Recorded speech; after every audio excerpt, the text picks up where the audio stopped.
Cyber തട്ടിപ്പിന്റെ പുതിയ രീതികളെക്കുറിച്ച് police പോലും നടുക്കത്തോടെയാണ് കേൾക്കുന്നത്.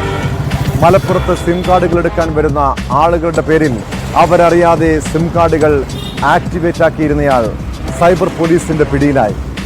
കൊണ്ടോട്ടി സ്വദേശി അബ്ദുൾ ഷമീറിനെ സൈബർ ക്രൈം പോലീസാണ് അറസ്റ്റ് ചെയ്തത്. വിവിധ മൊബൈൽ ഫോൺ കമ്പനികളുടെ സിം കാർഡുകളും ഈസി റീചാർജ് കൂപ്പണുകളും വിൽപ്പന നടത്തുന്ന ആളാണ് പിടിയിലായ ഷമീർ. സൈബർ തട്ടിപ്പ് സംഘങ്ങൾക്ക് വേണ്ടിയാണ് സിം ഇടപാടുകൾ നടത്തിയിരുന്നതെന്ന് പോലീസ് സംശയിക്കുന്നു.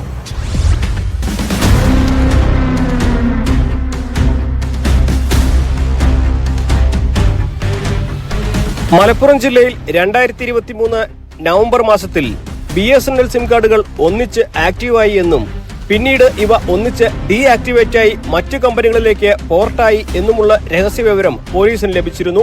വിശദമായ അന്വേഷണത്തിൽ 180ഓളം BSNL സിം കാർഡുകൾ ഒന്നിച്ച് ഡീആക്ടിവേറ്റായി മറ്റ് പ്രൊവൈഡർമാരിലേക്ക് പോർട്ടായി എന്നും മനസ്സിലായി.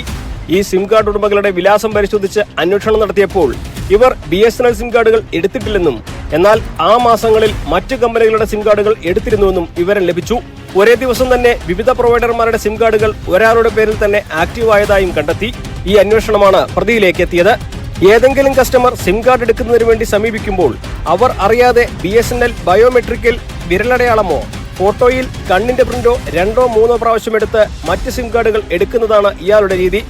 സിം കാർഡുകൾ സിം ഫെസ്റ്റിലൂടെ വിൽപ്പന നടത്താറുണ്ടെന്നും ഫ്രീ സിം കാർഡുകൾ ആക്റ്റീവ് ആക്കാറുണ്ടെന്നും പ്രതി സമ്മതിച്ചു. യൂണിക് പോർട്ടിംഗ് കോഡ് സിസ്റ്റം ഉപയോഗിച്ചിട്ട് ഇത് ബേസ് മോഡൽ മൊബൈൽ ഫോൺ ഉപയോഗിച്ചിട്ട് പോർട്ട് ചെയ്യും. ഇതിൽ കസ്റ്റമർ അറിയാതെ തന്നെ ആരുടെ പേരിലാണോ ഈ സിം എടുത്തിരിക്കുന്നത് ആ വ്യക്തി അറിയാതെ തന്നെ അത് മറ്റൊരു സർവീസ് പ്രൊവൈഡറിന്റെ കീഴിലുള്ള സംവിധാനത്തിലേക്ക് മാറ്റും. സംവിധാനത്തിലേക്ക് മാറ്റിയിട്ട് ഒരു വേറൊരാളുടെ പേരിൽ ഇതേ നമ്പർ മറ്റൊരു സർവീസ് പ്രൊവൈഡറുടെ കീഴിലുള്ള ഒരു ഇതായിട്ട് മാറ്റിയിട്ട് അതിലെ വേറെ ആളുടെ പേരിലായിട്ട് എടുക്കും. അപ്പോൾ ഈ സർവീസ് പ്രൊവൈഡർ ഈ കസ്റ്റമർ അറിയേയില്ല കാര്യം. അപ്പോൾ അതിനെ മറ്റു ഏജൻസികൾക്ക് 50 രൂപ നിരക്കിൽ കൊടുക്കും. പിന്നെ അതുപോലെ തന്നെ അദ്ദേഹത്തിന് ഇൻസെന്റീവ് 5000-10000 രൂപ ഇൻസെന്റീവ് നൽകും. പ്രതിയുടെ താമസ സ്ഥലം പരിശോധിച്ചപ്പോൾ ആക്റ്റീവ് ചെയ്യാത്ത 1500ഓളം വിവിധ കമ്പനികളുടെ സിം കാർഡുകളും 1000-ൽ പരം സിം കാർഡുകളുടെ കവറുകളും കമ്മീഷനായി ലഭിച്ച 1.5 ലക്ഷത്തിലധികം രൂപയും കണ്ടെടുത്തു. പ്രതിയെ കൂടുതൽ ചോദ്യം ചെയ്തതിൽ ഇത്തരത്തിൽ UPC കോഡ് കരസ്ഥമാക്കുന്ന ആളെ സംബന്ധിച്ചും വിവരം ലഭിച്ചിട്ടുണ്ട്.